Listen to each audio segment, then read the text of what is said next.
Voilà. Ok. Super.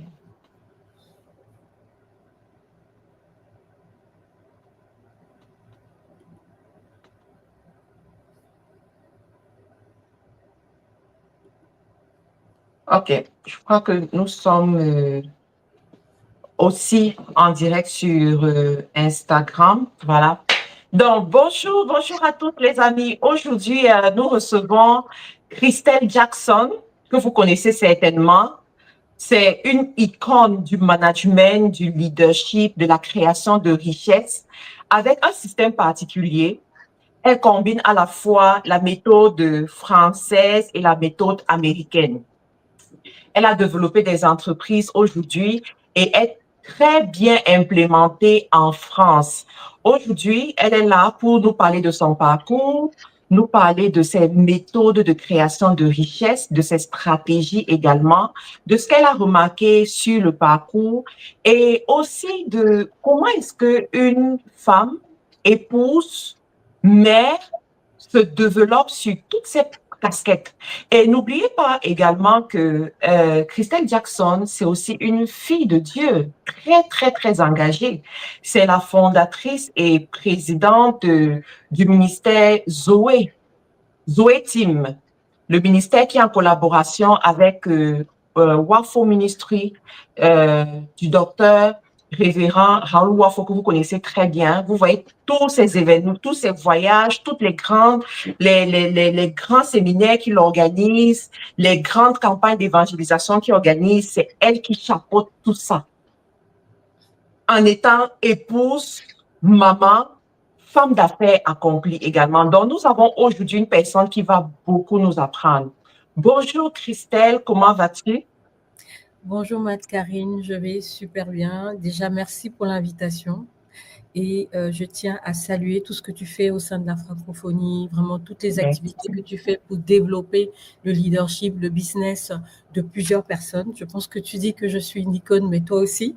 Et vraiment, on apprécie énormément le travail que tu fais et tout ce que Dieu fait au travers de ta vie. Merci beaucoup. Alors Christelle, je sais que tu as été aux États-Unis et tu as quitté les États-Unis. Je me demande comment quelqu'un peut quitter les États-Unis pour la France. Qu'est-ce qui a motivé ce choix? Et parle-nous un peu de ton parcours aux États-Unis. Alors, du coup, moi, mon parcours, enfin, je suis née au Cameroun. Déjà, je commence par là.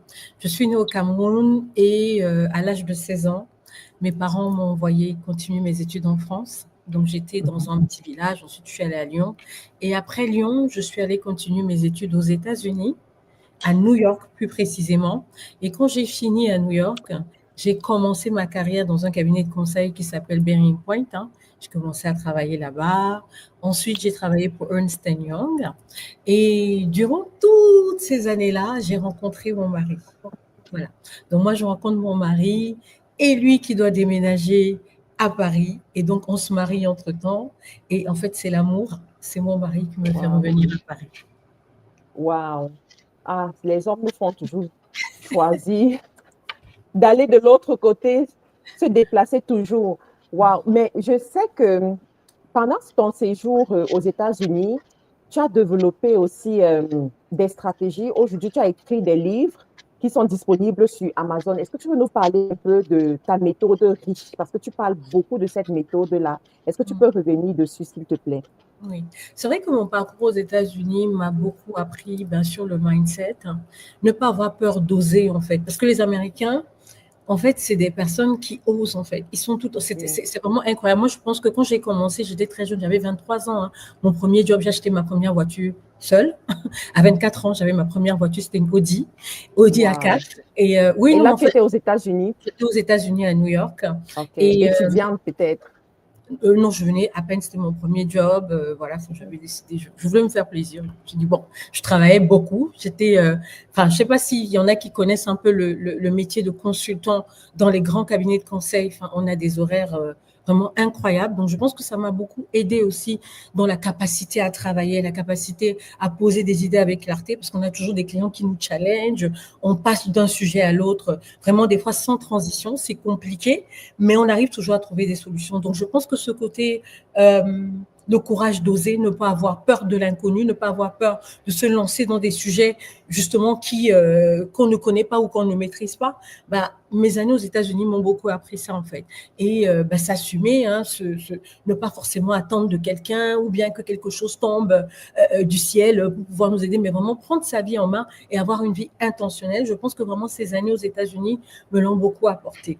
Et quand je suis arrivée en France, j'ai continué à travailler dans le conseil, mais en parallèle, j'avais déjà commencé à développer ce que j'appelle un vision board, en fait. Finalement, quelle était ma destinée? Pourquoi est-ce que j'étais sur cette terre? Parce que depuis que je suis petite, en fait, c'était une question qui me hantait.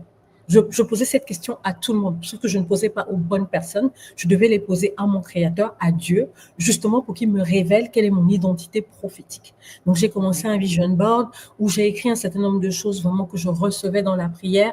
Et puis, au fil des années, en priant par rapport à ça, j'ai commencé à voir certaines choses qui se développaient. Donc, un des premiers axes sur lesquels j'ai dû travailler, c'est d'avoir écrit des livres. Parce que c'est vrai que j'écris beaucoup et j'ai toujours écrit depuis très petite. Donc, justement, j'en profite pour lancer un message. Toutes ces choses que vous faites quand vous êtes petit, toutes ces choses que vous faites quand personne ne vous regarde, souvent, c'est un signe, en fait, de votre appel, des choses que vous êtes appelés à faire. Donc, c'est des petits signes, en fait, qui vont vous aider, qui vont vous guider dans votre vie. Donc, moi, j'ai commencé par l'écriture. Donc, aujourd'hui, je suis à 4 livres et mon dernier livre, justement, c'est Qu'as-tu à la maison? Le premier, ça a été Mindset gagnant. Voilà, qui a quand même eu un succès assez retentissant. Ensuite, j'ai fait Secret gagnant. Et après, j'ai fait Leadership en action. Et en fait, c'est pour donner des clés leadership aux leaders, en fait, comment est-ce on crée une entreprise à partir d'une vision autour des valeurs. J'ai parlé de la boussole royale, qui en fait une boussole qui aide chaque leader autour de sa vision, ses valeurs, la résilience et l'influence. Et le dernier livre, justement, c'est Qu'as-tu à la maison? Et Qu'as-tu à la maison, c'est beau parce qu'en fait, c'est un livre qui m'a été inspiré au travers d'une histoire biblique. En fait, cette veuve qui, justement, va aller voir le prophète parce que elle est dans des dettes pas possibles. Et sa seule solution, c'est d'aller voir ce prophète. Ses enfants vont être réduits en esclavage. Donc, du coup, ça m'a inspiré justement ce livre. Donc, je développe ce que j'appelle la méthode riche, qui est une méthode en 5 étapes. Donc, chaque lettre représente une étape de la méthode. Donc, le R, en fait, c'est pour les ressources. Parce que je pars du principe que, déjà, c'est une méthode qui va vous permettre de créer de la richesse à partir de ce que vous avez. Je pense que Dieu est tellement intelligent qu'il a caché vos dons et talents à l'intérieur de vous. C'est-à-dire, c'est un endroit où personne d'autre que vous ne peut le découvrir. Et votre richesse est cachée à l'intérieur de vous. C'est pour ça qu'on commence par la lettre R, qui sont les ressources, en fait. Quelles sont les ressources, en fait, qu'on a à notre disposition? Donc, je parle de nos dons, de nos talents. Quelles sont ces choses que nous faisons naturellement sans avoir à vraiment beaucoup trop réfléchir, ou quelles sont ces choses où nous passons des heures et des heures sans voir le temps passer, ces choses par lesquelles nous sommes passionnés. Donc, ça va être ce module-là. Ensuite, on a le deuxième module parce que je pars du principe qu'on n'est pas appelé à servir tout le monde. Il y a un certain nombre de personnes avec qui on est appelé qui vont mettre de la valeur sur les ressources, les dons et les talents ou les compétences qu'on a. Et ensuite, on a la lettre C, qui est la création de valeur. C'est-à-dire, les gens ne vont jamais venir vers vous pour acheter vos compétences. En revanche, ils vont acheter un service ou une offre de service qui va utiliser les dons et les talents que vous avez ou les compétences que vous avez pour justement avoir cette offre de service qui va répondre à une cible bien identifiée qui est la lettre I. Ensuite, on a les H, en fait, parce qu'on ne peut pas développer une offre de service ou une entreprise sans avoir développé des habitudes qui vont nous aider à maintenir dans la durée, comme la constance, la discipline financière, par exemple, des choses comme ça. Et ensuite, on a la lettre E, qui est l'exécution rentable, parce que sans plan, on peut avoir la plus belle vision du monde, mais si on n'a pas un plan d'exécution, ça ne marche pas. C'est un peu ça, la méthode riche, c'est ce que je développe dans ce livre, et j'ai une formation, justement, qui est associée à tout ça. Mais Christelle, lorsqu'on t'entend parler, on a l'impression que c'est très facile. Et généralement, c'est ce que les gens disent, que voilà, pour eux, c'est facile. Mais nous, lorsqu'on essaye, on se rend compte que ce n'est pas facile. Alors, est-ce que dans ton parcours, tu as rencontré des embûches, voilà, qui t'ont appris des choses? Parce que je pense que, rendu à ton niveau, la difficulté ne vient pas te freiner. Certainement, tu tires des connaissances de ça. Est-ce que tu peux partager les embûches que tu as rencontrées et quel est l'impact que ça a eu sur toi? Donc, je pense que même tout au long de ma carrière, même en tant que chef d'entreprise, déjà le fait d'être une femme, c'est déjà quelque chose sur lequel il faut vraiment s'affranchir. Parce que de manière générale, je trouve qu'en tant que femme, on doit beaucoup plus prouver notre légitimité et notre crédibilité. Donc, c'est important aussi de travailler sa posture. Parce qu'en tant que femme aussi, pour pouvoir s'imposer dans un certain milieu, on doit travailler notre posture de leader et avoir vraiment le mindset entrepreneurial. Pour moi, c'est vraiment ça. Parce que c'est quelque chose qui se travaille. Le mindset. En général, quand on parle de ça, ils vont dire, oh oui, on a souvent entendu parler du mindset, mais en fait, le mindset, c'est la clé, en fait. C'est la clé qui va vous permettre de développer une mentalité, en fait, pour pouvoir bâtir la résilience qu'il faut, parce que sur le chemin, il y a toujours des embûches. J'ai parlé du fait d'être une femme et de bâtir justement sa crédibilité et de pouvoir s'imposer dans certains milieux. Je dirais aussi que, en plus d'être une femme, il faut avoir ses convictions, c'est-à-dire être des personnes, ne pas attendre la validation de tout le monde. Je trouve qu'aussi, parfois, on a souvent, quand on se lance dans l'aventure entrepreneuriale, on a toujours besoin d'attendre la validation des personnes et tout. Non, la validation ou alors la clarté, ce que j'ai envie de dire, ça vient en marchant. Donc, il faut des fois se lancer. Un moment, moi, je dis toujours, on a à peu près, je sais pas, même 50%, même 30% d'actions qui sont à peu près claires dans notre tête, il faut se lancer. Le reste va venir tout au long du chemin, en fait. Parce que des fois, quand on attend que tout soit parfait, que tout soit clair, eh ben, c'est le meilleur moyen pour rester dans le statu quo. Je pense que ça, c'est deux leçons, en fait, ou alors deux choses que je dirais, franchement, ce n'est pas simple, mais c'est des choses sur lesquelles il faut travailler. Et j'ai envie de dire, c'est un apprentissage continu, en fait. On ne s'arrête jamais d'apprendre. Moi, j'apprends tous les jours, même en tant que chef d'entreprise, c'est important de se former, de rester dans votre domaine à la pointe de la technologie, sur les tendances du marché. Il faut toujours apprendre. Je pense qu'avoir une mentalité de quelqu'un qui apprend sans arrêt, c'est aussi quelque chose qu'il faut qu'on développe, en fait. Très bien. Alors, je vais m'arrêter à un moment donné parce qu'il y a plusieurs personnes qui disent écho, écho, écho. De ton côté, apparemment, il n'y a pas de souci, mais c'est de mon côté où il y a un souci. Sincèrement, j'ai mis les écouteurs, je les ai enlevés. Je ne sais pas si vous ressentez toujours l'écho. C'est beaucoup plus sur TikTok qu'on ressent de l'écho. En fait, c'est souvent quand on met les écouteurs, donc ça fait l'écho. C'est pour ça que j'ai pas mis. Je sais pas, mais je. Mais est-ce que vous ressentez toujours l'écho? Toujours. Ok. J'ai pas de. Là, j'ai pas de solution. Est-ce que vous ressentez toujours l'écho?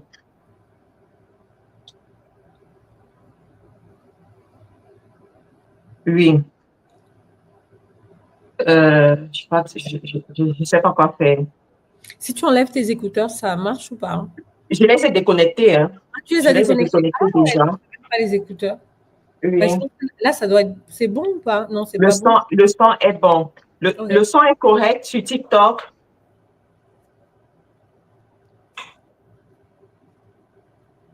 Le volume est bon, toujours. Bon. Quelqu'un dit le volume est bon, l'autre dit non.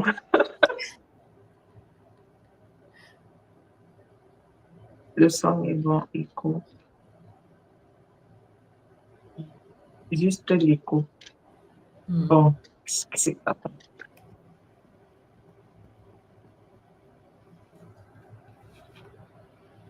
Le son est toujours correct. Okay. Bon, je pense qu'il y en a qui ont de l'écho, d'autres qui ont le son correct. Chez Madame Jackson, c'est bon, ok. Ce qu'on va faire, c'est que quand tu vas parler, je vais fermer mon micro parce que j'ai l'impression que c'est toi qui dérange. Quand tu parles, je vais fermer mon micro. Et puis, de toute façon, c'est toi qui parles le plus aujourd'hui. OK. Donc, là, tu nous as expliqué un peu que, voilà, les gens doivent se lancer avec ce qu'ils ont. Les gens doivent se lancer avec ce qu'ils ont. Et je voulais qu'on revienne un peu sur comment est-ce que tu as développé ton entreprise Lead Concept? Quelle était la motivation derrière? C'est sûr que tu as travaillé avec des grands groupes. Pourquoi est-ce que tu n'es pas allé chercher un boulot tout simplement dans ces grands groupes-là? Est-ce que c'est toujours la mission de vie que tu voulais accomplir? Et le regard des autres dans tout ça, parce que c'est souvent ça qui nous dérange. On se dit, tu laisses un gros salaire pour aller te lancer dans l'entrepreneuriat. Comment tu as vécu tout ça en fait? C'est une très, très bonne question. Moi, en fait, juste pour la petite histoire, hein, J'ai travaillé 10 ans aussi dans une société qui s'appelle Criteo, donc j'étais responsable des projets, donc senior director. Donc j'étais vraiment arrivée à un certain niveau, c'est vrai, en entreprise. Je gérais à peu près une centaine de personnes dans plusieurs pays différents. Euh, Moi, je pense qu'en fait, Lead Concept, d'ailleurs, j'ai une deuxième société qui s'appelle Aura Advisory. Pour moi, c'est un appel, en fait. C'est un appel. C'est un appel. Parce que j'avais toujours voulu, et même dans les sociétés dans lesquelles j'ai travaillé, ce que je suis en train de faire aujourd'hui, je le faisais déjà. Que ce soit ce que je fais dans le cadre d'Aura Advisory, qui est plutôt autour de la communication, et Lead Concept, qui est plutôt autour du conseil business, et aussi, finalement, l'accompagnement, coaching des personnes qui veulent se lancer dans l'entrepreneuriat ou alors bâtir leur leadership. Je l'ai toujours fait quelque part. Et donc, je sais que ça a toujours été, je ne me voyais jamais finir dans une entreprise. Donc, ça a toujours été le battement de mon cœur. Et à un moment donné, vu aussi le timing, enfin le temps kairos, j'ai envie de dire, de Dieu, je sentais que c'était le moment. Il y a un certain nombre d'événements en fait qui m'ont vraiment, en fait, je veux dire, on le sent quand c'est le moment en fait. Je veux dire, quand Jacob a quitté chez Laban, il savait que c'était le moment. Lui, le déclic, ça a été le regard de Laban. Mais moi, j'ai su à un moment donné qu'ici, ça c'est une opportunité, il faut que j'y aille. À un moment, il faut aller, il faut tellement avoir des convictions qu'il faut y aller en fait. Il faut donner tous les moyens. Par contre, ça ne se fait pas comme ça se prépare en fait. Même la sortie de chez Laban ou la sortie dans des cabinets comme ça se prépare. Donc, il y a tout un plan qu'il faut mettre en place pour pouvoir justement y aller. Le regard des autres, honnêtement, si vous regardez, les gens auront toujours quelque chose à dire. Quand vous ne faites rien, les gens disent quelque chose. Quand vous faites quelque chose, les gens disent quelque chose. Honnêtement, il faut avoir des convictions. Mais alors des convictions fortes, avoir une foi très forte en Dieu, une foi aussi en vos projets et y aller. Vraiment, et tout donner et y aller. Parce que les gens, ils auront toujours quelque chose à dire, quel que soit ce qui arrive. Ils auront toujours des critiques, il y a toujours quelque chose à dire en fait sur les autres. Mais est-ce que toi-même, tu n'as pas eu peur, surtout parlant des chiffres?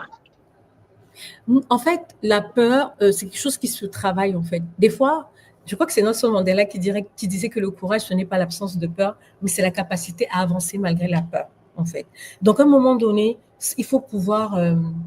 Dieu va toujours nous confronter à nos plus grandes peurs. Et il y a un moment donné, il faut overcome, il faut vaincre ces peurs-là, en fait. Et il faut y aller. Et c'est pour ça que je parle de conviction. Nos convictions doivent être tellement fortes, notre foi en Dieu doit être tellement fort, beaucoup plus fort, en fait, que les peurs qu'on peut avoir. Parce qu'il y aura toujours quelque chose qui va te dire oui, mais tu es vraiment sûr, etc., etc. Donc, cette voix-là qui est toujours en train de te parler, tu dois pouvoir dire non, stop. Là, tu sais, tu connais quelle est ta vision. Ça fait des années que tu parles, tu as un vision board, tu parles de cette. À un moment donné, il faut y aller. Sinon, je veux dire, enfin, les mêmes efforts vont toujours produire les mêmes résultats. Si tu veux voir ce que tu n'as jamais vu, il faut apprendre à faire ce que tu n'as jamais fait. Ça, c'est mon père spirituel, le docteur Raoul Wafo, qui le dit toujours. Donc, à un moment donné, si on veut que les années ne se ressemblent pas, on doit apprendre à poser des pas de foi qui font que vraiment ça va dans le sens de notre destinée, de notre vision, en fait. Et ça nécessite vraiment de croire en sa vision. Super. Là, tu as parlé d'une deuxième société en communication. Est-ce que tu l'as créée au même moment que Lead Concept ou c'était après? Parce que je pose la question pourquoi? Parce que des fois, des gens qui sont multipotentiels ne savent pas comment gérer toutes leurs bonnes idées. À quel moment manifester l'autre idée qui est venue entre-temps ou bien qu'on avait à un moment donné. Comment est-ce que tu as géré tout ça en fait? C'est une très, très bonne question. En fait, moi, je suis maman de jumeaux, dont mes premiers enfants sont des jumeaux. Et je dis toujours que, en fait, les jumeaux, je les ai accouchés pas au même moment. Il y a d'abord un qui est sorti, même si ce sont des jumeaux, il y a d'abord un qui est sorti et puis un deuxième qui est sorti après.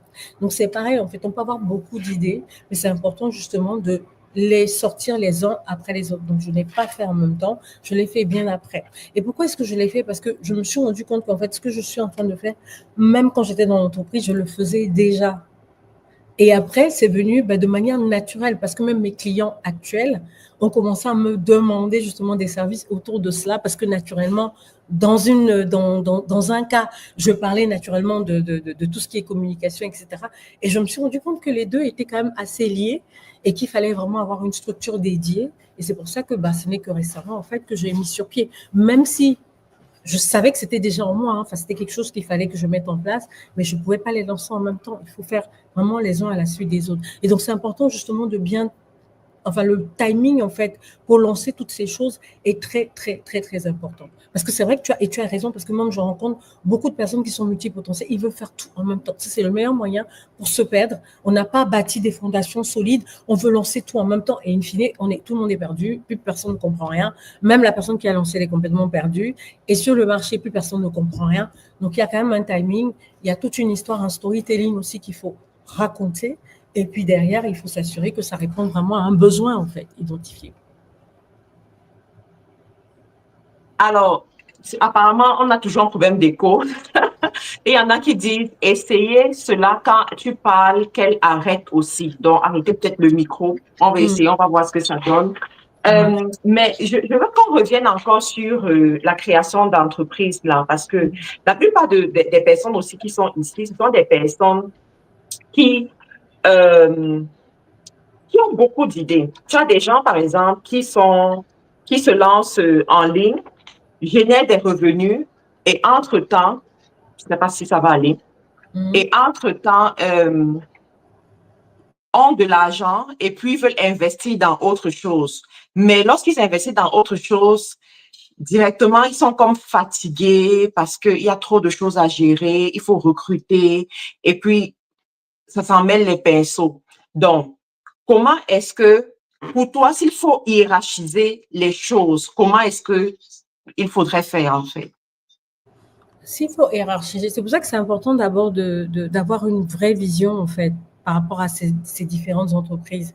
Et tu sais, des fois, tu peux commencer à définir ta vision. Il y a tout le temps que toi-même tu mûrisses, que tu commences à voir clair quel est le plan, comment est-ce que ça va s'articuler. Est-ce que même le temps que je pourrais, enfin, comment dirais-je, investir autant de temps dans cette entreprise que j'ai de temps disponible, en fait. Et après, quels sont mes relais, en fait? Comment est-ce que je peux bâtir justement une équipe qui va pouvoir maintenir? Est-ce que c'est une activité qui va demander ma présence? Est-ce que c'est une activité ou que je peux déléguer facilement? Je veux dire, il y a tellement de considérations que ça nécessite vraiment dans chaque cas de se faire accompagner. Et si on se rend compte, en fait, qu'on n'y arrive pas, c'est important de se faire accompagner. Moi, je dis toujours ça aux gens. Il y a des personnes qui nous ont précédés dans ce domaine-là. Il y a des personnes qui savent de quoi elles parlent. Souvent, quand on est là tout seul, et c'est ça qui fait souvent que les gens sont dépassés, je leur dis toujours, n'hésitez, il faut investir dans votre formation, investissez dans des personnes des consultants, des personnes qui savent faire cela et qui vont vous aider à voir plus clair, à vous donner des conseils justement pour prendre du recul. Parce que tu peux avoir les plus bonnes idées, si elles sont mal exécutées, elles ne marcheront pas. Souvent, l'idée est bonne, mais c'est le timing, ça peut être l'exécution qui est mal faite. Tu vois, une des actions, par exemple, que moi je propose, des services que je propose, c'est le plan stratégique. Je travaille avec mes clients, des chefs d'entreprise, qui ont envie de passer à un niveau de croissance et on se pose, on rentre, on est en chambre fermée et on commence à travailler là-dessus, en fait. Ça permet justement d'avoir le recul nécessaire. Je leur dis, moi, je suis d'effet miroir et on teste les idées. On dit, OK, est-ce que c'est bien de le faire là, le timing, etc. Donc, c'est important justement de se faire accompagner. Et ça je trouve que c'est quelque chose qu'on ne dit pas assez. Mais vraiment, il faut se faire accompagner par les bonnes personnes, des personnes qui savent de quoi elles parlent et qui vont nous aider justement à apporter de la clarté dans tout ça. Parce que tout seul, on peut essayer, mais des fois, on est perdu, on a de l'argent. Ah, mais combien de personnes j'ai rencontrées? Ah oui, mais on m'a demandé de mettre ça dans le marketing des réseaux, j'ai perdu tout mon argent, tout le capital que j'avais. Oh, enfin, quel était le plan, quel était l'objectif derrière? Enfin, enfin, tu vois, il y a quand même une série de choses ou de questions qu'il faut se poser et se connaître soi-même, même en tant qu'investisseur. Quel est le type d'investisseur que tu es? Tu peux pas investir dans tout, en fait. Pas facile. Oui, c'est ça. En fait, c'est ça. Je vois un message, pas facile de trouver les bonnes personnes. C'est exactement ça. Et c'est ça, en fait, quand on trouve la bonne personne, ben justement, persévérer avec cette personne et travailler avec elle. Il y a des personnes qui nous ont précédés. Et pour moi, je dis toujours, ces personnes-là peuvent être des accélérateurs quand on trouve la bonne personne. C'est ça, la question des finances, parce que pour une personne qui vient de commencer, qui n'a pas un budget conséquent, ça risque d'être compliqué. Mais les personnes que tu accompagnes, Christelle, est-ce que ce sont généralement des chefs d'entreprise qui ont atteint un niveau élevé ou les débutants aussi, tu les accompagnes? J'accompagne des chefs, enfin, ça dépend des différents types de services que j'ai. Sur la méthode riche, c'est vraiment tout le monde. Et c'est vrai que sur les plans stratégiques, c'est beaucoup plus justement des chefs d'entreprise aguerris, mais ça ne veut pas dire que les autres ne sont pas comment dirais-je, habilités à le faire. Et après, des petits budgets, c'est encore une fois, tout se prépare en fait, tout se prépare.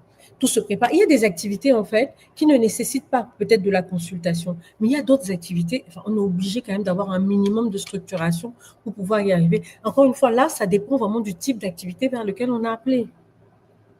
Pour lancer, par exemple, un commerce, on n'a pas besoin d'aller se faire accompagner par un consultant. Si on veut lancer un business autour du commerce, une activité commerciale, par exemple, vente de chaussures, de mèches, ou je ne sais pas. Enfin, tu vois, ce type d'activité. Mais il y a des activités où on est quand même obligé. Et alors, surtout pour les chefs d'entreprise multicasquettes, tu commences à en avoir une, deux. Enfin, il faut quand même être hyper structuré.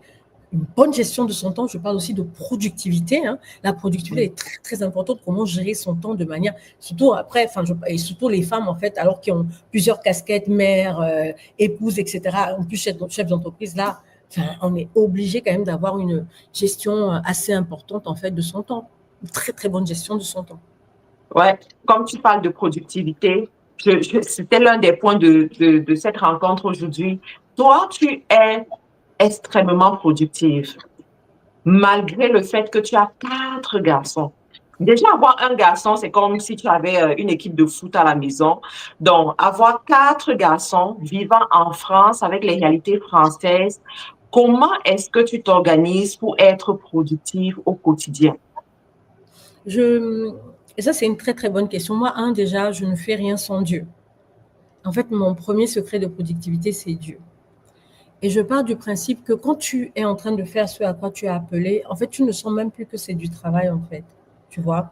Et l'équilibre, donc c'est important justement de trouver l'équilibre entre ces différentes casquettes. Donc, je délègue aussi. Donc, il y a la loi de la délégation que j'applique aussi. Il y a des choses, j'ai des activités que je peux déléguer à certaines personnes et d'autres où je dis non, là, c'est moi-même qui dois le faire, en fait. Mais ça veut dire que mes journées sont rythmées. Par exemple, je dis souvent aux gens, je ne suis pas quelqu'un qui peut passer beaucoup de temps au téléphone avec quelqu'un parce que enfin, mes journées sont rythmées. En plus de ça, on n'a pas parlé de ça. Je fais le ministère. Et aussi, juste pour revenir sur la présentation de tout à l'heure, tu disais, je ne suis pas la fondatrice de Zoé Team. C'est le docteur Alouafo qui est le fondateur. Je suis la présidente, tu vois. Ah, OK. Mais Il y a une différence, oui. une différence. Il y a cette capacité multicasquette que nous avons et aussi ministérielle qui fait qu'on est obligé de bien gérer notre temps. Il faut du temps pour le mari, il faut du temps pour les enfants, il faut du temps pour les entreprises, il faut du temps pour le ministère. Donc, ça fait que mes journées sont, enfin, je fonctionne avec des to-do list, hein, la liste des choses que je dois faire. Quand je suis au téléphone, c'est pour ça que j'ai beaucoup apprécié notre échange, Marc-Karine. Toi, tu vas droit au but. Hop, 1, 2, 3, 4. Mais ouais, ça, c'est top, en fait. Il y a des discussions. En fait, c'est ça, ça nous force à être efficace. Et certaines personnes peuvent trouver ça rude, mais c'est pas du tout. Au contraire, c'est l'efficacité. Parce qu'en fait, là, on a toute une liste de choses à faire. J'ai un créneau de 5 minutes. OK, bon, 5 minutes, on y va. 1, 2, 3, 4, 5. Et voilà, the job is done. Donc, c'est très, très important aussi de faire très, très attention à qui on prête ses oreilles. Je vois beaucoup de personnes, ils font 3 heures au téléphone avec. Mais comment tu peux mener une vie productive si tu passes 3 heures de temps avec quelqu'un au téléphone? C'est pas ça. possible. Tu as parlé de la délégation, la loi de la délégation. Ça, c'est une loi qui pose beaucoup de problèmes. Parce que quand tu délègues, je prends le cas d'une personne visionnaire ou qui a beaucoup de choses à faire et veut préserver sa vision. Donc, comment est-ce que tu fais pour sélectionner les bonnes personnes à qui tu délègues pour qu'on ne vienne pas noyer ta vision ou voler ta vision dans certains cas ou détourner de ta vision? Comment est-ce que tu fais à ce niveau-là? Je pense que la délégation n'exclut pas le contrôle. Donc, quand tu délègues, il faut créer un cadre, en fait, dans lequel tu délègues. Et je pars du principe que même si quelqu'un essaie de voler ta vision, il n'est pas toi. Ce ne sera jamais comme toi. Et les gens ne sont pas dupes. Hein. Les gens connaissent vers qui ils vont, en fait. Tu vois? Donc, et à un moment donné, la délégation, il faut faire un minimum confiance. Quand on ne fait pas un minimum confiance, ça devient compliqué. Moi, personnellement, je vais déléguer à ceux qui ont le mindset, qui ont le cœur à la vision.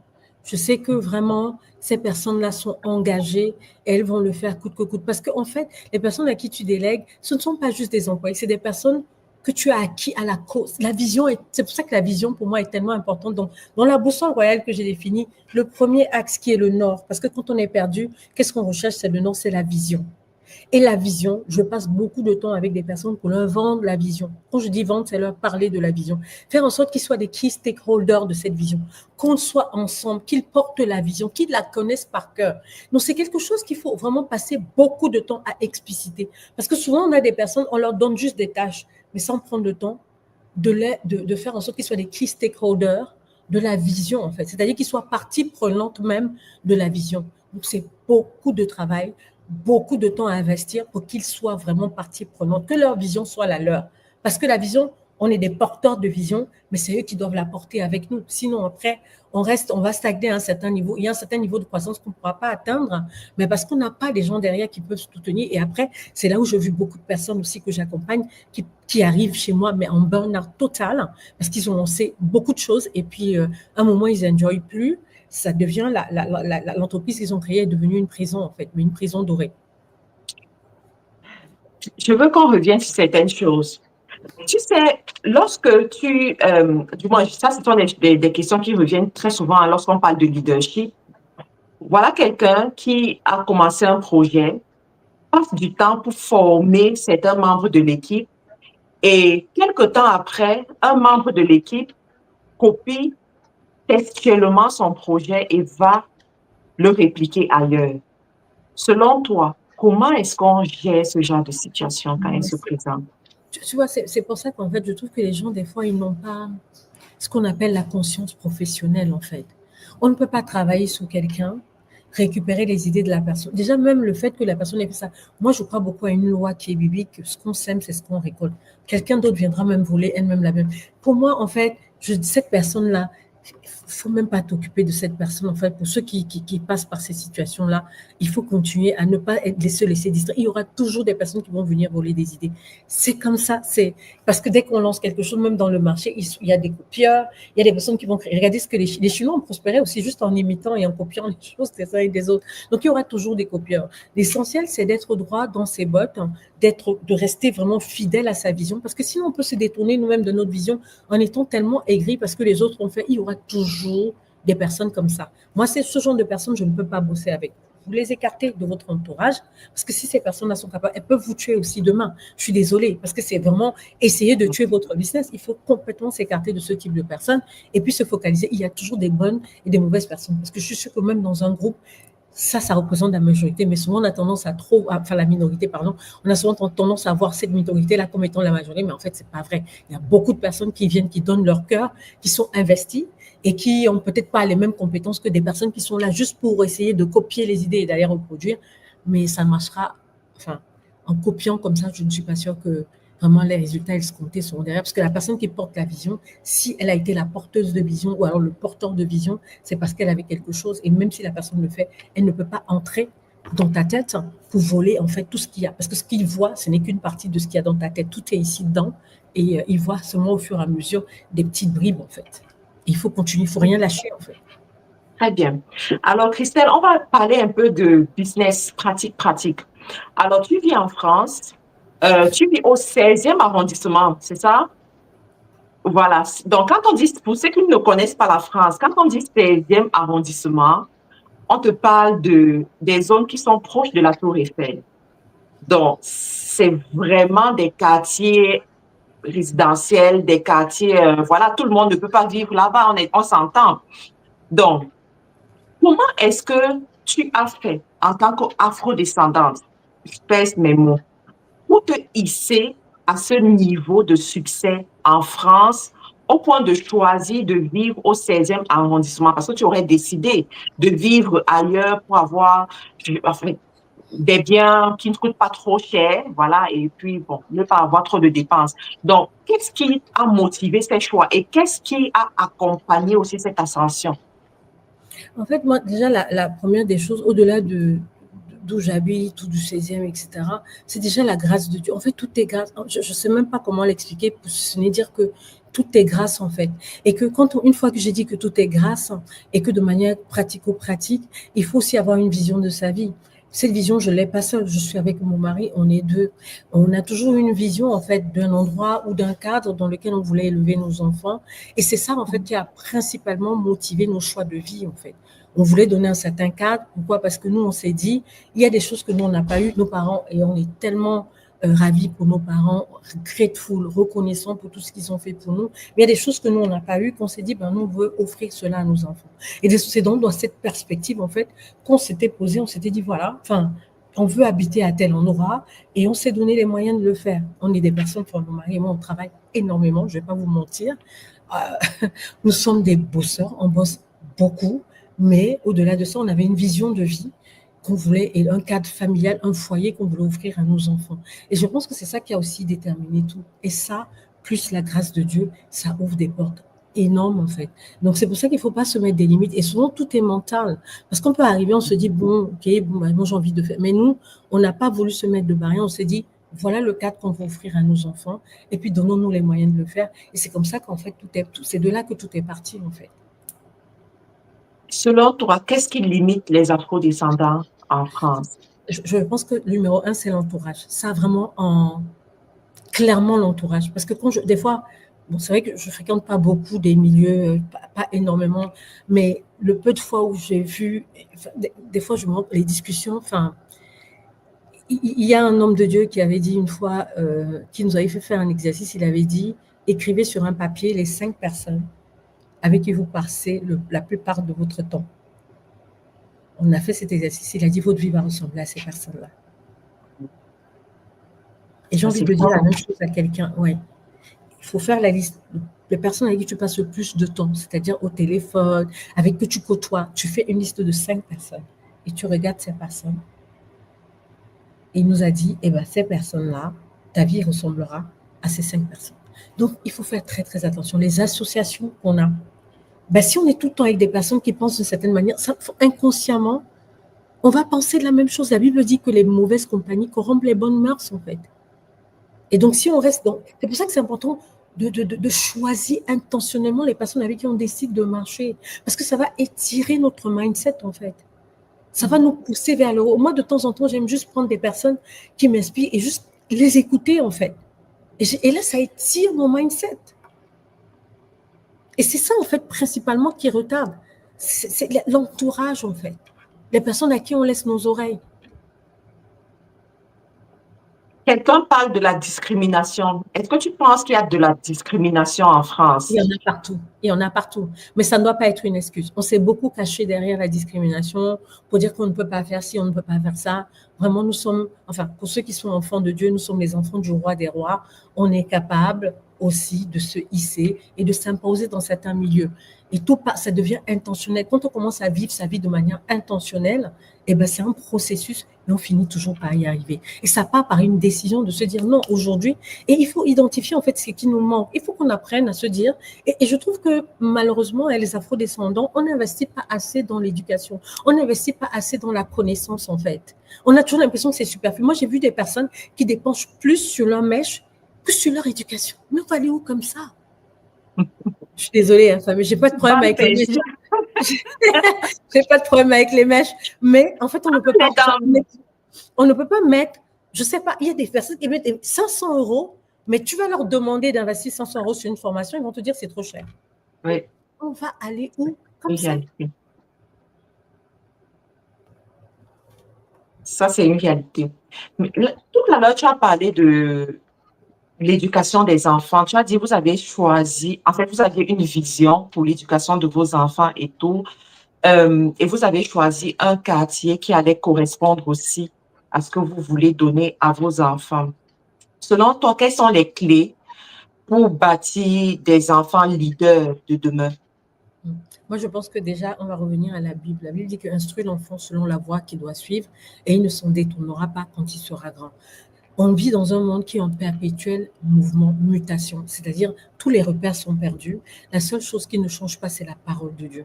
Donc, éduquer les enfants en s'appuyant sur la parole de Dieu, c'est très important. Une fois qu'on a dit ça, c'est très bien, mais c'est important aussi l'éducation, parce qu'on vit quand même, on est dans le monde, nous ne sommes pas du monde, mais nous sommes, enfin, on est dans le monde, mais nous ne sommes pas du monde, mais c'est important aussi qu'ils puissent se tenir en société étant éduqués, avec une très bonne éducation, les formations qui vont bien. Donc, tout cela était important pour nous, qu'on puisse leur donner cette éducation-là, pour que ce soit des personnes qui se tiennent en société, des leaders.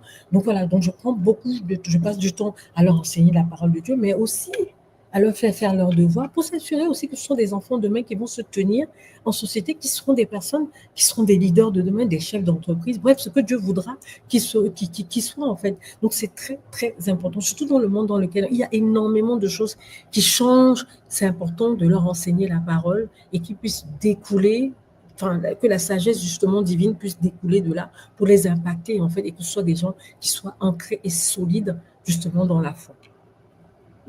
Il y a une question. Comment tu as fait pour choisir ton conjoint? Ah, bonne question. Bonne question. C'est important quand même je pense que, enfin, c'est important de se connaître. Alors, ça dépend mais je vais répondre de manière très simple. C'est important de se connaître déjà en tant que femme. Enfin, si c'est une femme, je ne sais pas si c'est un homme ou une femme qui pose la question. C'est une femme. C'est une femme qui pose la question. Je pense que c'est important de se connaître. C'est important de connaître la vision à laquelle Dieu nous appelle, ou alors même, ne serait-ce que le plan de Dieu pour notre vie. Donc, c'est pour ça que quand vous êtes jeune, je dis toujours aux jeunes gens, il faut connaître cela, en fait. Parce qu'en fonction de ça, qu'on arrive à choisir justement le conjoint qui pourra nous correspondre. Je prends par exemple le cas d'une femme qui est une femme chef d'entreprise, qui sait qu'elle a appelé à créer beaucoup d'entreprises. Si tu te maries avec quelqu'un qui est frustré, tu ne peux pas t'en sortir. Dès que tu dis un mot, ah non, mais tu penses que tu es plus que qui, etc., etc. Enfin, ça va être compliqué, en fait. Donc, c'est important d'épouser quelqu'un qui est droit sur ses épaules, qui n'aura pas peur, que si tu lui dis, allons manger la France, il te dit non, on mange le monde. Donc, vraiment quelqu'un qui voit même plus loin que toi. Pour moi, ça a été un des points, enfin, si je dis pour mon mari, moi, c'était un des points clés parce que je savais ce à quoi j'étais appelée et je voulais vraiment quelqu'un qui devait m'aider justement à m'épanouir. Et donc, c'est important. Donc, moi, quand j'ai rencontré mon mari, il m'a dit, moi, je suis là justement pour t'apporter du bonheur, pour te faire t'épanouir, en fait, mais pas pour te frustrer ou pour te brimer. Donc, c'est important. Tout dépend finalement du type de personne, du type de femme que vous êtes et vous savez votre personne, en fait. Donc, il n'y a pas un modèle prédéfini de mariage. Selon la Bible, on sait comment le mariage doit se constituer. Mais pour choisir le conjoint, c'est important de savoir qui on est et de pouvoir trouver la personne justement qui est compatible. Sarah, par exemple, elle était très bien pour Abraham parce qu'elle suivait Abraham dans tout ce qu'il faisait. Abraham va lui dire, moi, Dieu m'a parlé, elle va le suivre. Une Déborah, par exemple, dans la Bible, Déborah va dire à son mari, Dieu m'a parlé. Et son mari, on voit dans la Bible que c'était quelqu'un d'assez effacé, c'était quelqu'un de calme. Voilà. Donc, je veux dire, il y a des modèles bibliques aussi qu'on a eu. Il y a des modèles où les deux sont au front, en fait. Donc, c'est pour ça que c'est important de se connaître et de pouvoir choisir son modèle ou alors son conjoint en fonction de ces modèles bibliques qu'on a. Wow.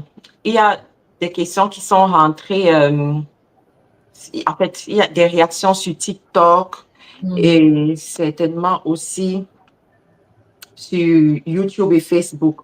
Voilà. Oui. Quelqu'un dit, coach, je voulais savoir les parcours difficiles qu'elle a subis avant d'être à ce niveau.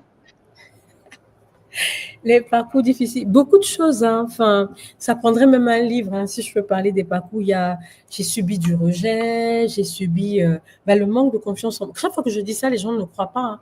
Mais oui, mais j'ai eu une... Oui, quand je dis ça, les gens, mais je suis passée par là. Ça n'a pas l'air, mais si, il y a eu des périodes où j'avais un manque cruel de confiance en moi et c'était compliqué. Dès qu'on me faisait une remarque, enfin, moi, je m'effondrais, mais littéralement, en fait. Mais le fait, justement, ma foi en Dieu m'a beaucoup aidé sur ce plan-là. La confiance en moi, de pouvoir ne pas prendre tout personnellement. Parce qu'avant, dès qu'on me faisait une remarque, mais je me mettais dans tous mes états et tout. Et donc, ça aussi, c'est la maturité. Hein, ça permet de grandir, de ne pas prendre tout personnellement, de se dire que voilà, enfin, les gens ne nous veulent pas que du mal. Et aussi de se dire que même si quelqu'un n'est pas content de ce qu'on fait, ça ne veut pas dire qu'on est nul, en fait. Mais moi, avant, je pensais qu'en fait, enfin, ça me faisait complètement perdre mes moyens. Et je n'avais plus du tout confiance en moi. Toutes les remarques, etc. Enfin, des fois, si on ne s'en rend pas compte, quand on vit dans un environnement où on nous dit que des remarques négatives, ça influe énormément sur notre manque de confiance en nous, en fait. J'ai rencontré beaucoup de personnes qui ont été brisées comme ça, soit des personnes qui ont subi un divorce ou alors des ruptures très, très brutales. Enfin, dans le travail de coaching, ça a été beaucoup d'aide, de reconstruction, en fait. Et donc, c'est important, justement, de travailler suffisamment sur soi, de telle sorte que le monde extérieur ne vienne pas nous ébranler facilement, en fait. Wow. Alors, je vais prendre d'autres questions. Il y a quelqu'un qui dit, comment as-tu fait pour connaître tes talents? Alors, j'ai toute une section de mon livre qui parle de ça, mais je peux te donner quelques éléments. La première des choses, moi, ce que j'ai fait, c'est que j'ai commencé à demander aux gens qui me connaissaient très bien, 5 personnes, qu'est-ce qui vous impressionne le plus chez moi? Et donc, j'avais fait cette liste-là. Et c'était intéressant parce que entre ce que moi, je pensais qui impressionnerait les gens et ce que les gens ont dit, ça n'a rien à voir. Donc, des fois, on pense, ce à quoi on pense, ce n'est pas toujours ce que les gens voient facilement. Et la bonne nouvelle, c'est que les 5 personnes ont dit la même chose. Donc, ça, c'était mon C'était quoi? premier. On m'a dit ma détermination. Ils ont tous dit, quand tu veux faire quelque chose, tu y vas. On m'a beaucoup parlé de pédagogie. J'étais une enseignante extrêmement pédagogue. Voilà. Donc, c'était les quelques éléments. Il y en avait d'autres, mais c'était les éléments qui revenaient beaucoup. Quelqu'un qui était très porté sur les gens, le leadership, la productivité. Bref, on m'a donné quand même quelques éléments qui m'ont donné quand même des indications sur ce vers quoi j'étais appelée. Et ensuite, c'est important aussi de faire soi-même la liste de ses compétences, en fait. Donc, quelles sont les compétences que j'ai? Des fois, ça peut être une expérience que tu as vécue qui t'a fait beaucoup de mal. Mais derrière, il y a un enseignement. Je dis toujours, ce qui ne nous détruit pas nous rend plus forts. Des fois, dans l'épreuve, il ne faut pas toujours chercher le coupable, il faut chercher l'enseignement. Et l'enseignement, là, va être quelque chose qui va t'aider à aider d'autres personnes demain. Donc, voilà quelques éléments que je peux donner, en fait, pour ceux qui veulent creuser plus loin. Mais sinon, j'ai mon livre, hein, le livre riche, où je détaille tout et il y a pas mal d'exercices qui peuvent vous aider justement à découvrir tous vos dons et vos talents. Le livre est disponible sur Amazon. Donc, si vous allez sur Amazon, vous tapez Christelle Jackson, tel que c'est écrit en description, vous aurez la liste de ces livres. Alors, il y a une question qui dit, vous parlez du choix du conjoint, mais si le projet nous bouscule étant déjà dans le mariage, donc si une fois qu'ils sont déjà mariés et que ils ne s'entendent peut-être pas à cause des visions différentes dans la réalisation des projets, c'est quoi la bonne attitude à avoir? Prier, il faut prier. Il faut vraiment, vraiment beaucoup prier par rapport à ça. Il faut vraiment prier. C'est important d'être un. Quand on se marie, c'est important d'être un. Et prier vraiment pour gagner l'autre à sa cause, etc. Vraiment. Et toujours regarder le bien commun, le bien de la famille avant tout. Et la prière est très, très, très importante. Et je comprends, il y a beaucoup de personnes que je vois ou que je conseille dans ces cas-là qui se sont mariées et qui se sont découverts dans le mariage. Ça arrive. Ce n'est pas une fatalité. Voilà. Donc, c'est important justement de prier. C'est là où vraiment l'accompagnement spirituel est aussi important. Tout ce qu'on dit là, il y a un accompagnement spirituel aussi qui est très, très fort hein, pour aider justement les gens à travailler sur ces situations-là. Donc, la prière, pour moi, c'est une arme très, très importante parce qu'au bout d'un moment, on peut parler autant qu'on veut, mais la parole, à un moment donné, ça ne marche plus. C'est un accompagnement spirituel qu'il faut dans la prière pour pouvoir justement faire changer. La Bible dit que Dieu tient le cœur des rois entre ses mains et il l'incline là où il veut. Christelle, ça c'est un sujet très sensible pour les femmes qui sont sur cette page parce que beaucoup parmi elles sont entrepreneurs et elles sont ambitieuses, charismatiques, elles veulent faire des grandes choses. Sauf que des fois, elles ont un conjoint qui ne comprend pas, qui ne les soutient pas et ça devient une véritable problématique dans le couple. Donc, en dehors de la prière, qu'est-ce qu'elle doit faire? Je pense qu'il faut aussi s'intéresser à ce qu'il fait. Parce que ce qu'on sème, c'est ce qu'on récolte, n'est-ce pas? Il faut aussi s'intéresser. Parce que souvent, qu'est-ce qui se passe? Quand on voit qu'il est braqué, la réaction que les femmes même toujours font, c'est aller dans le bras de fer. Oh, comme il s'intéresse, moi aussi je m'intéresse. Non. Des fois, il faut gagner les gens justement en s'intéressant un peu plus.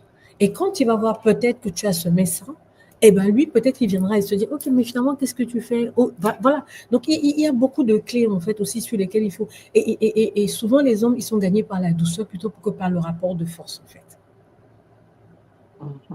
Le rapport de force dans le mariage, non. La Bible dit que la femme doit être soumise à son mari.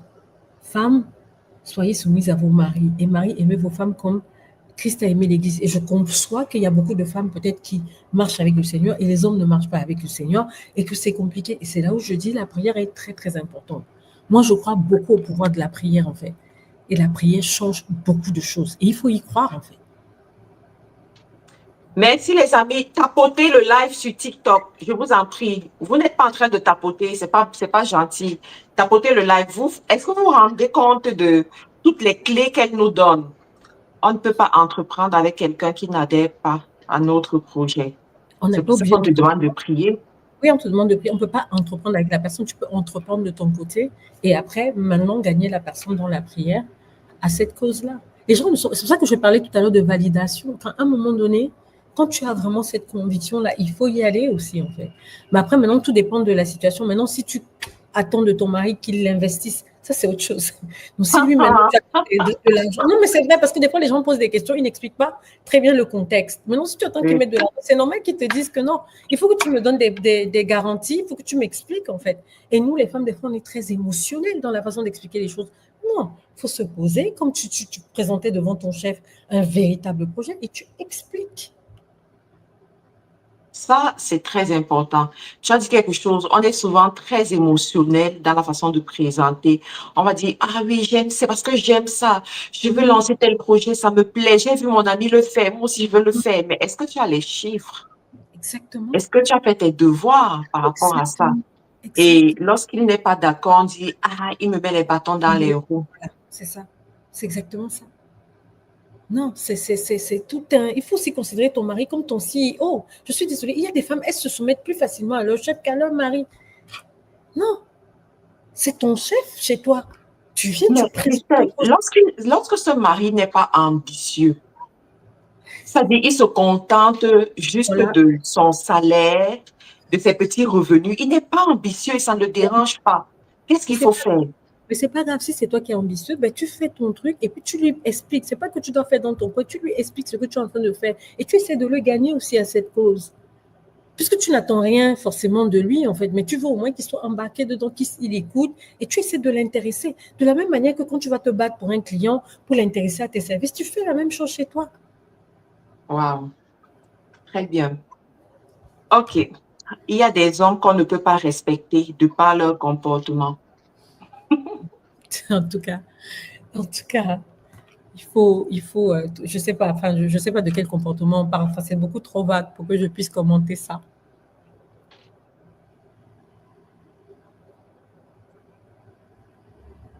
Les amis TikTok, il faut tapoter, je vous en prie. Ah.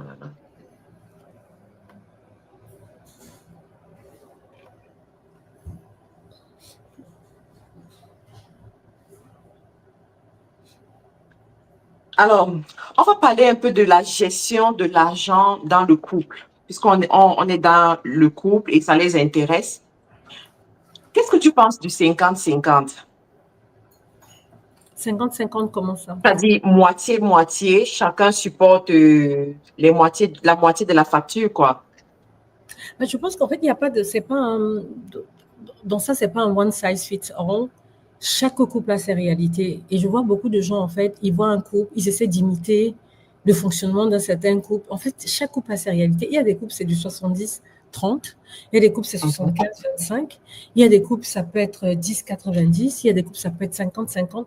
En fait, je ne sais pas s'il y a vraiment un avis à donner là-dessus ou si ce n'est quelles sont les réalités du couple et puis s'adapter à ces réalités, en fait. Oui, parce que de plus en plus aujourd'hui, les couples vont pour 50-50. Hein. L'homme se dit, je veux pas une consommatrice, elle doit mettre quelque chose sur la table. Et du coup, on a les femmes de la vieille école qui vont se dire, non, mon homme doit tout gérer. Et aujourd'hui, dans nos sociétés occidentales, pour être honnête, c'est quand même difficile de tout laisser sous la responsabilité d'une seule personne parce que tout le monde sort à la fin de la journée. On a des responsabilités, on a des factures à payer. Et comment est-ce qu'un seul salaire gère tout ça? Et c'est pour ça que je disais, c'est là où il faut qu'on arrive aussi à la responsabilité des femmes. Il y a des femmes, par exemple, qui s'asseyent et qui sont là et qui se disent que ben, c'est l'homme qui doit tout faire et en fait, qui n'ont pas envie de se battre pour faire quoi que ce soit. Ou alors, dès que l'argent arrive, il faut qu'on pense à leurs mèches, leurs ongles, leurs sacs, etc. Enfin, elles mettent une pression tellement forte sur l'homme que ça crée des déséquilibres, en fait. C'est pour ça que même nous-mêmes, en tant que mère, je m'adresse là surtout aux mamans qui élèvent des jeunes filles. On doit élever des filles qui vont devenir des femmes demain, pas des consommatrices, mais des personnes qui se battent aussi pour apporter quelque chose, être une valeur ajoutée pour la société et même dans les familles aussi, en fait. Exactement. Des consommatrices. On n'est plus au monde. Parce qu'avant, quand les hommes allaient travailler, les femmes restaient à la maison et s'occupaient des enfants, mais la société a changé. Il y a beaucoup de femmes maintenant qui se battent, qui travaillent, qui partent à l'école. Donc, c'est aussi important, justement, de regarder aussi. C'est pour ça que je parlais de réalité. Mais il y a des hommes, moi, j'ai rencontré des hommes aussi, qui disent: ah non, je ne veux pas que ma femme travaille, moi, j'assume. Donc, vraiment, c'est une réalité. Et tout ça, avant de vous marier, c'est important que vous mettiez ces sujets sur la table. Donc, les fiançailles, c'est fait aussi pour discuter de tous ces sujets, hein. C'est pas juste d'être content, d'avoir les goosebumps, les trucs dans les yeux, etc. Il faut mettre ces sujets sur la table et vraiment discuter et ne pas se faire surprendre, en fait, une fois qu'on est dans le mariage. Exactement. Donc, il y a quelqu'un, Gazelle, qui dit: n'oublions pas que la plupart des femmes en Occident gagnent un salaire plus élevé que les hommes. Ça, je ne sais pas. Ça dépend de quoi elle parle, mais moi, je ne suis pas sûre que ce soit vrai, ça. Mais parce que c'est plutôt le contraire. Enfin, moi, pour avoir bossé 20 ans dans le monde de l'entreprise corporate, les hommes gagnaient plus et en plus, ils avaient un salaire beaucoup plus élevé que les femmes au même niveau. Et ça, c'est ce sur quoi, justement, moi, c'était un de mes combats aussi, dans lesquels, quand je suis encore en entreprise, pour s'assurer que les femmes aient quand même un salaire équivalent aux hommes, parce que du fait des maternités, etc., elles se retrouvent à un moment donné à être un peu derrière en termes de salaire. Donc, ce qu'on est en train de dire là, pour moi, j'ai plutôt vu l'inverse dans le monde de l'entreprise, dans le monde corporate. Super. Donc, il y a Jenny qui dit: les livres de Madame Christelle Jackson, Mindset gagnant, Secret gagnant, Leadership en action et Qu'as-tu à la maison, de l'huile à la richesse. Merci beaucoup, Jenny, de rappeler ceci. Donc, pour tous ceux qui veulent avoir ces livres, vous pouvez faire la capture d'écran. Ça va vous permettre de faire la recherche plus rapidement sur Amazon. Donc, je voudrais qu'on revienne sur ce dernier livre parce que ce titre m'a beaucoup marqué. Qu'as-tu à la maison, de l'huile à la richesse. Tous ceux qui sont ici ne sont pas croyants, ne sont pas des gens qui lisent la Bible, mais je pense que ça reste comme un principe fondamental de création de richesse. Est-ce que tu peux revenir dessus, expliquer c'est quoi l'huile? Chacun a son huile, mais c'est quoi cette huile-là en fait? En fait, c'est une très bonne question. Chacun a son huile et l'huile, en fait, comme je le disais au début du live, je me suis basée sur l'histoire. Bon, il y en a qui ne connaissent pas la Bible, mais en fait, c'est une histoire d'une veuve qui vient. Son mari, c'était un prophète. Elle est allée voir le prophète Élisée parce que son mari étant mort, il y a les créanciers qui sont venus pour pouvoir emmener ses fils en esclavage. Donc, elle se retrouve dans une situation d'endettement du fait de la mort de son mari. Et donc, on est en train d'emmener ses fils en esclavage. Elle se dit: mince, comment je fais? Donc, elle va demander de l'aide en allant voir le prophète. Pour ceux qui sont non-croyants ici, elle aurait peut-être pu aller voir un coach aussi pour poser la question. Donc, lui, ce qu'il lui demande, en fait, c'est: qu'est-ce que tu as à la maison? Pourquoi il lui demande ça? Parce qu'il se dit: si son mari était un vrai prophète, il devait avoir quelque chose dans la maison sur lequel elle doit s'appuyer justement pour pouvoir créer de la richesse. Et elle dit: je n'ai rien d'autre à la maison que de l'huile. Et c'est là où je me rends compte que beaucoup de gens que j'ai vus, que j'ai accompagnés, chaque fois que je leur demande: qu'est-ce que tu as entre tes mains? Et c'est pour ça que on parle aussi de qu'as-tu à la maison. J'aurais pu aussi appeler ce livre Qu'as-tu entre tes mains?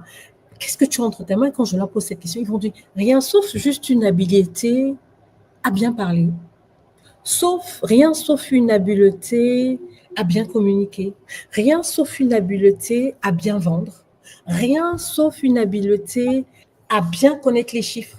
Voilà, parce que souvent, ce qui nous paraît accessible ou beaucoup trop qu'on voit naturellement sous nos yeux nous paraît banal en fait, et on a souvent tendance à négliger cela. Mais la belle histoire, ce que j'aime beaucoup dans cette histoire de la Bible, c'est que cette huile va être la base de la création de la richesse de cette dame, parce qu'à la fin, le prophète Élisée va lui expliquer exactement ce qu'il faut qu'elle fasse, et en appliquant justement ces principes que je décris justement dans la méthode riche, c'est là où on parlait de R pour quelles sont les ressources qu'on a à notre disposition, et dans son cas, c'était son huile, et le I qui est quelle est la cible en fait vers laquelle on est appelé, le C pour la création justement de l'offre, de notre offre de service, le H pour les habitudes et le E pour l'exécution rentable, en fait. Donc, à travers cela, c'est une méthode, en fait, lui a donné des conseils. Et moi, j'en ai fait une méthodologie, justement, qui te permet de passer de l'huile à la richesse. Donc, il y a ce que tu as en toi et que tu méprises qui peut être la source d'une richesse énorme. Et vous allez voir les grandes personnes que vous avez vues, ils ont commencé justement en développant, justement, en partant d'un don et d'un talent qui a été mais, exacerbé, mais de manière exponentielle. Wow. Par exemple, je vais te prendre un exemple, parce que quand Mhm, j'étais aux États-Unis, je regardais le monsieur d'Apple, Steve Jobs. mhm. Steve Jobs, quand tu lis son histoire, ce monsieur, c'était un visionnaire terrible. C'était un architecte, quelqu'un qui avait toujours une vision, qui était très centré sur les autres, sur son client, et puis c'était un très bel orateur. Enfin, le nombre de meetings où j'ai vu, il était à Harvard University, il parlait, il a utilisé tout ça pour créer ce qu'on est en train de voir aujourd'hui, en fait. C'est vraiment des qualités qu'il a, lui, un titre personnel, et qu'il a su insuffler dans une boîte, même quand il n'est pas là. Ces mecs sont très forts, parce qu'ils créent, justement, ils bâtissent des héritages, de telle sorte que quand ils ne sont pas là, ça continue à perdurer. Parce que ce n'est pas juste une entreprise qu'on crée. Quand on parle d'entrepreneuriat, on crée un héritage, une entreprise qui va perdurer dans le temps, en fait. C'est de ça qu'il s'agit, en fait, dans de lui la richesse. Je parle aussi de mindset et je parle aussi de stratégie, de multiplication. Comment on multiplie les dons et les talents. Rappelez-vous de la parabole des talents. Pour ceux qui ne la connaissent pas, mais il y a un qui a enterré ses talents et il y a d'autres, enfin, deux qui ont multiplié leurs talents. Donc, je parle aussi des stratégies de multiplication des dons et talents. Comment on arrive justement à multiplier et à créer de la richesse et à bâtir un héritage durable. Donc, il y a aussi, enfin, il y a plusieurs chapitres dans ce livre qui nous donnent justement, qui nous éclairent et qui nous donnent des clés pour pouvoir bâtir de la richesse. Mais encore une richesse qui est durable. Et pourquoi elle est durable? Parce qu'elle part de nous, en fait, de notre huile, de l'huile qu'on a à la maison. Wow, wow. Ça, là, il faut aller chercher ce livre.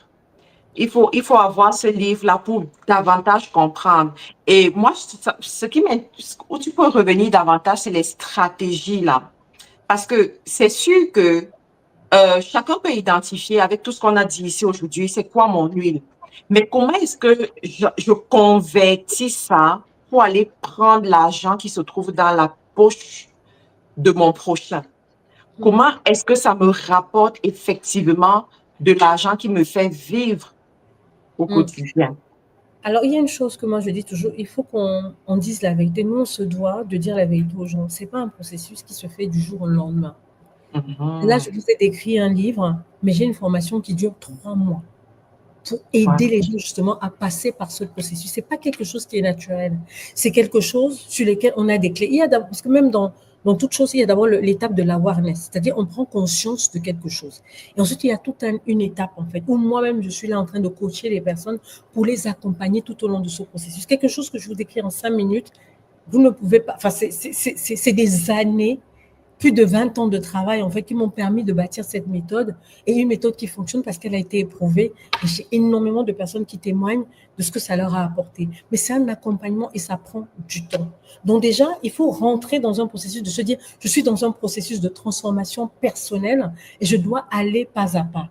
Et c'est important justement d'avoir des personnes qui ont la pédagogie, qui vont vous aider justement pas à pas à faire ce travail, d'introspection pour vous aider justement à faire ressortir ce que vous avez en vous, parce que votre trésor, il est à l'intérieur de vous.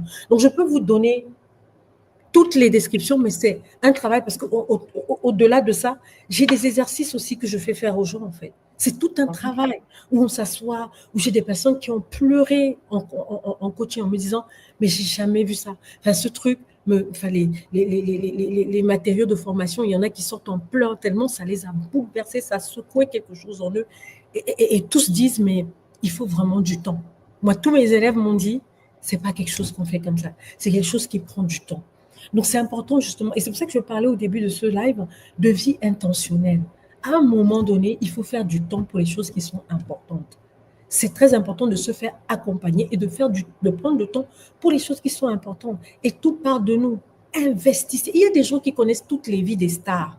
Ils savent que telle star a telle voiture, mais ils ne se connaissent pas eux-mêmes. Et c'est ça le drame, en fait. Ils n'investissent pas suffisamment de temps pour se connaître eux-mêmes. C'est un drame. On doit investir du temps pour se connaître soi-même. Et après, maintenant, entre l'étape de connaître ses compétences, je vous dis, les gens ne vont jamais venir vous voir pour acheter vos compétences. Ils achètent une offre de service qui est liée à vos compétences. Et ça, c'est encore tout un autre travail où je donne des tips, justement, dans la formation que je fais pour que les gens puissent pouvoir le mettre en œuvre, en fait. Et c'est tout un processus de 90 jours. Wow. Tout un processus. Alors, il y a quelqu'un qui demande, est-ce que les livres sont disponibles en e-book? Oui, alors sur Amazon, vous avez toutes les versions. Donc, il y a la version papier sur Amazon, il y a la version e-book. Donc, tout est disponible sur Amazon. Super. Tout est disponible sur Amazon, Josiane. Donc, tu peux avoir les livres en e-book. Donc là, nous avons déjà fait plus d'une heure. Waouh! Voilà. Déjà, je n'ai pas vu le Oui, temps passer. C'était ça va passionnant. vite. Alors, généralement, lorsque je fais les lives sur TikTok, je donne la possibilité aux gens de monter dans le live et de poser des questions en direct. Est-ce que c'est correct pour toi si on prend quelques personnes? Donc, les amis, vous pouvez demander à monter dans le live si vous avez des questions à poser directement à Christelle. Oui. Connais-toi toi-même et tu connaîtras le monde. J'aime beaucoup cette citation de Smile Life. Connais-toi toi-même et tu connaîtras. Oui. En tout cas, tout part de la connaissance de soi. Hein. En fait, se connaître soi-même, c'est mieux connaître les autres aussi. Hein.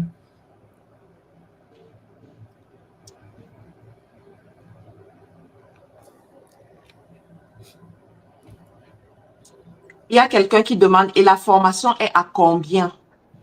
La formation dont tu as parlé de 3 mois. Oui, alors la formation, c'est mieux d'écrire à mes équipes, en fait. Justement, pour te retrouver sur les réseaux, oui. Ils vont sur Christelle Jackson. Oui, Christelle Jackson. Alors je crois que c'est Christelle Jackson. Aussi, même sur TikTok, sur tous les réseaux, vous tapez Christelle Jackson, vous allez me voir et vous pouvez nous écrire directement pour qu'on puisse voir avec vous Voilà. comment vous intégrer. Et vous donner Donc, toutes les allez-y. utiles. Ouais. Instagram, Facebook, TikTok. Est-ce que tu es sur YouTube? Oui, je suis sur YouTube. Christelle Jackson. Sur YouTube, vous allez me retrouver. Christelle Jackson. La même coiffure.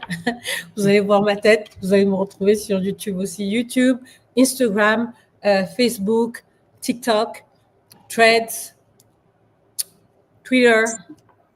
Super. Donc, on a Lorna, Léonora Concept. Est-ce que tu as une question? Tu peux ouvrir ton micro.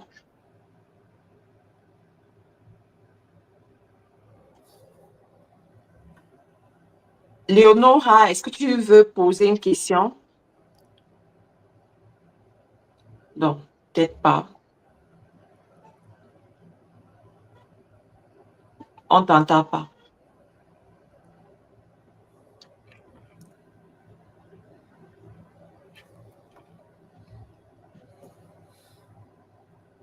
Ah là, on t'entend. Oui. Christelle, est-ce que tu l'entends? Non, moi, je n'entends pas. Il faut que tu augmentes le volume de ton TikTok. Peut-être, ouais. Ah oui, c'est vrai. Je sais pas. Et ça crée un écho? Non, non, ça ne crée pas d'écho.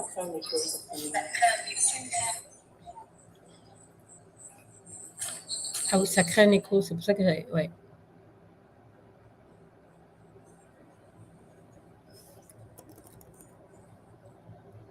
Ah, bah du coup, moi, je ne t'entends plus ici maintenant. Ah, parce que tu as mis le micro. Alors,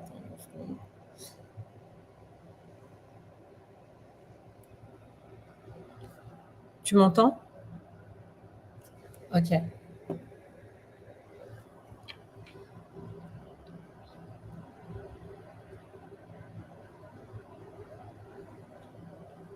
Alors, je ne t'entends plus. C'est bizarre. Qu'est-ce qui se passe?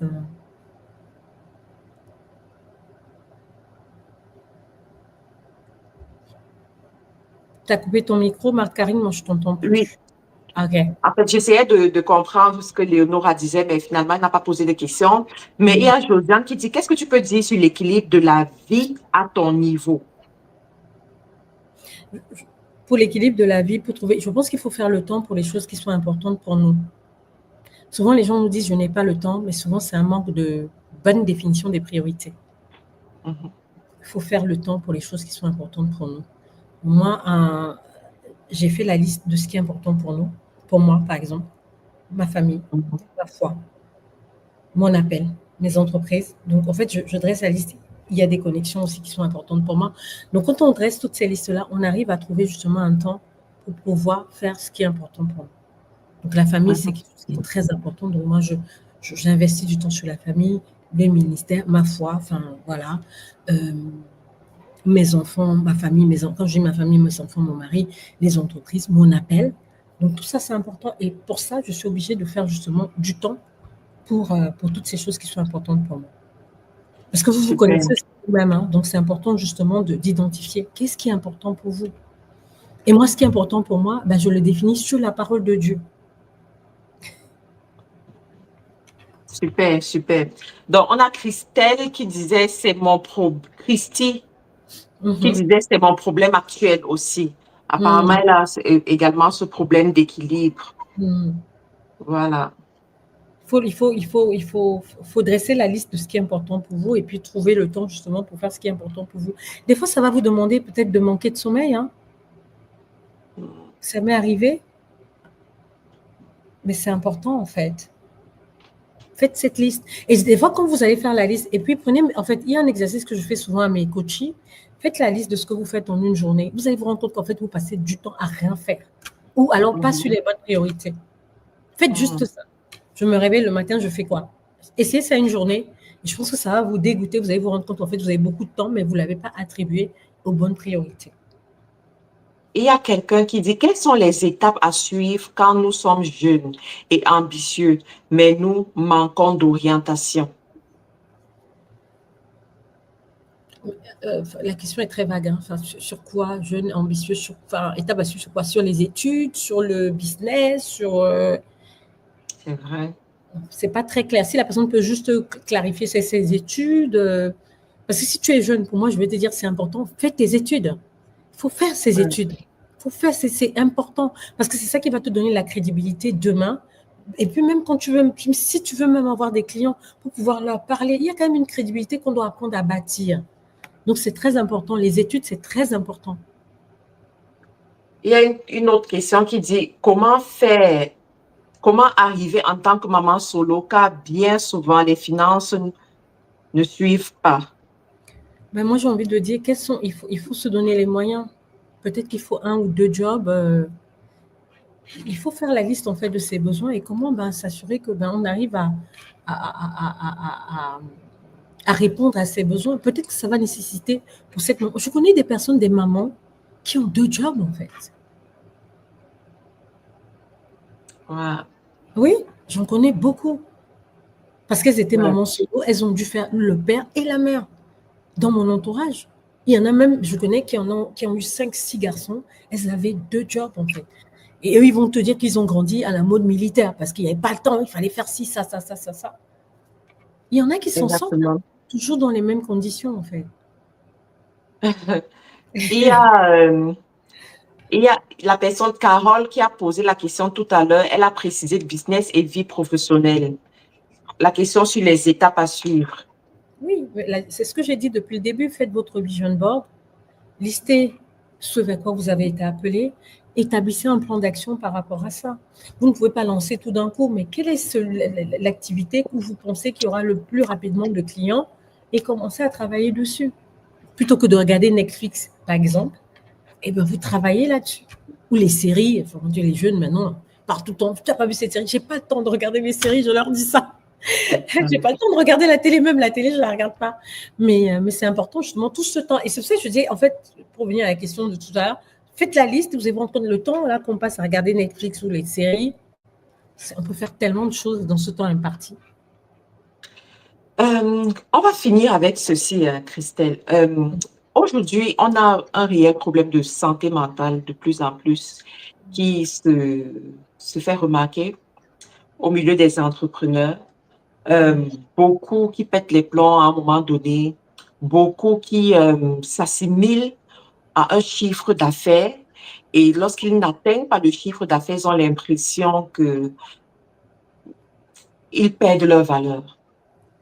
Qu'est-ce que tu penses de tout ça?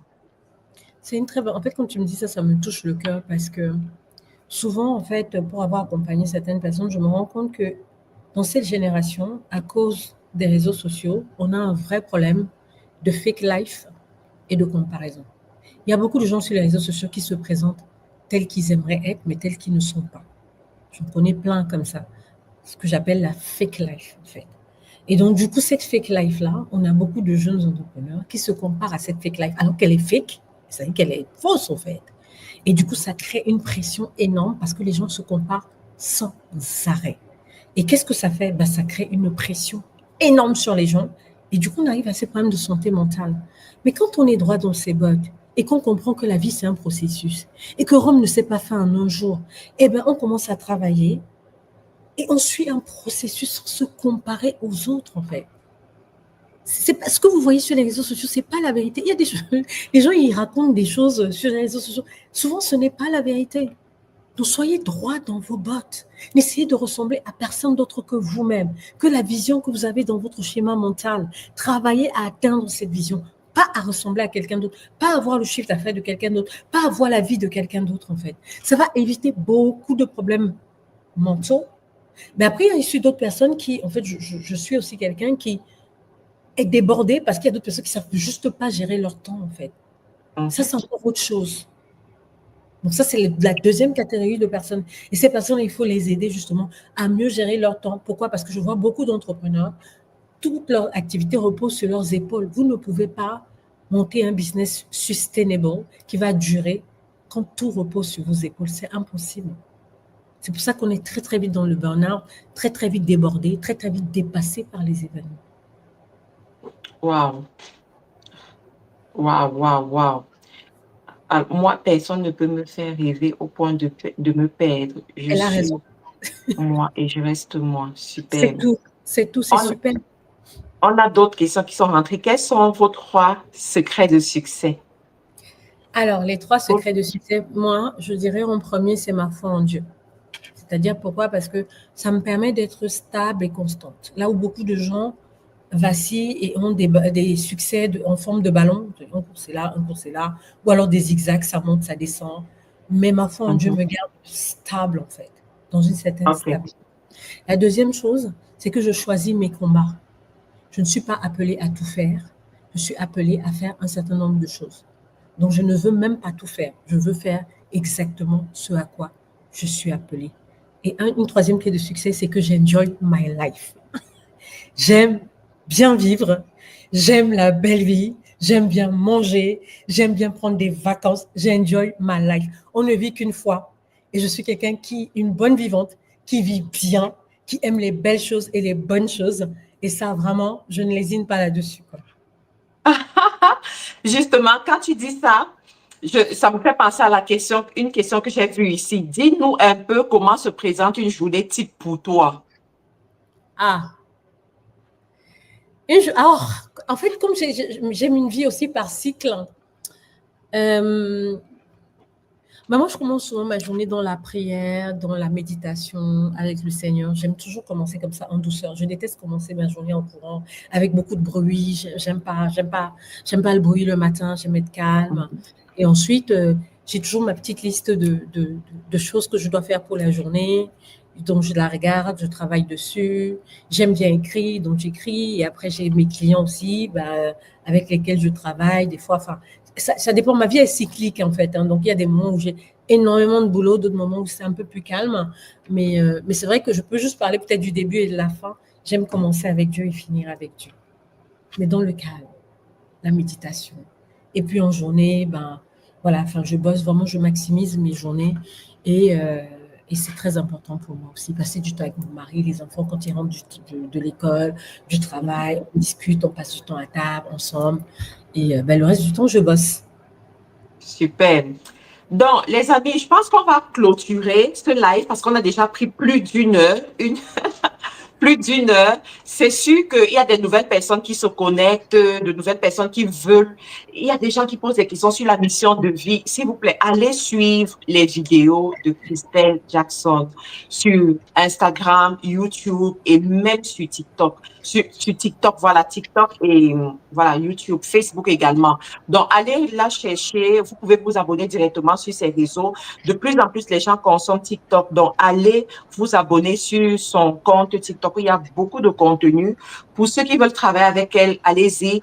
Là, sur Facebook et YouTube, vous avez les différents livres et je mettrai également ça dans la description de la vidéo parce que malheureusement, la vidéo va partir sur TikTok, mais elle va rester sur les plateformes comme Facebook, YouTube. Donc, vous pourrez avoir ça là-bas. Et je vous conseille de resuivre la vidéo pour cerner toute la richesse qui a été donnée, toutes les informations capitales qui ont été données. Je pense que pour une personne qui veut vraiment aller plus loin, voilà les contenus que tu dois écouter, que tu dois méditer dessus pour t'aider à prendre les bonnes décisions et avancer dans ta vie. Alors, Christelle, on va finir. Quel est le conseil que tu donnerais à une femme, parce que pour la plupart, ce sont les femmes qui sont là, qui nous écoutent aujourd'hui? Je dirais que si vous avez une vision en vous, ne vous dites pas que vous êtes une femme. Allez-y. Allez-y. Bâtissez votre vie. Bâtissez votre vie. Vivez une vie intentionnelle, en fait. Bâtissez-la. Bâtissez votre vie et vous allez voir vraiment, les choses vont venir au fur et à mesure. La vie, c'est un processus d'apprentissage. Soyez toujours quelqu'un qui a une mentalité d'apprentissage, en fait. Ayez toujours envie d'apprendre, ayez toujours envie de vous surpasser, de vous dépasser, en fait. Faites très attention à qui vous prêtez vos oreilles et puis vivez une vie intentionnelle. Amen. Vie intentionnelle. Donc, les amis, voilà, nous avons fait un bon moment ensemble, eu plus d'une heure. Je serai à Paris où je rencontrerai Christelle face to face. Donc, on vous garde des surprises. Pour ceux du Canada, s'il vous plaît, commencez à vous abonner sur ces comptes parce qu'on vous garde encore des surprises à ce niveau-là.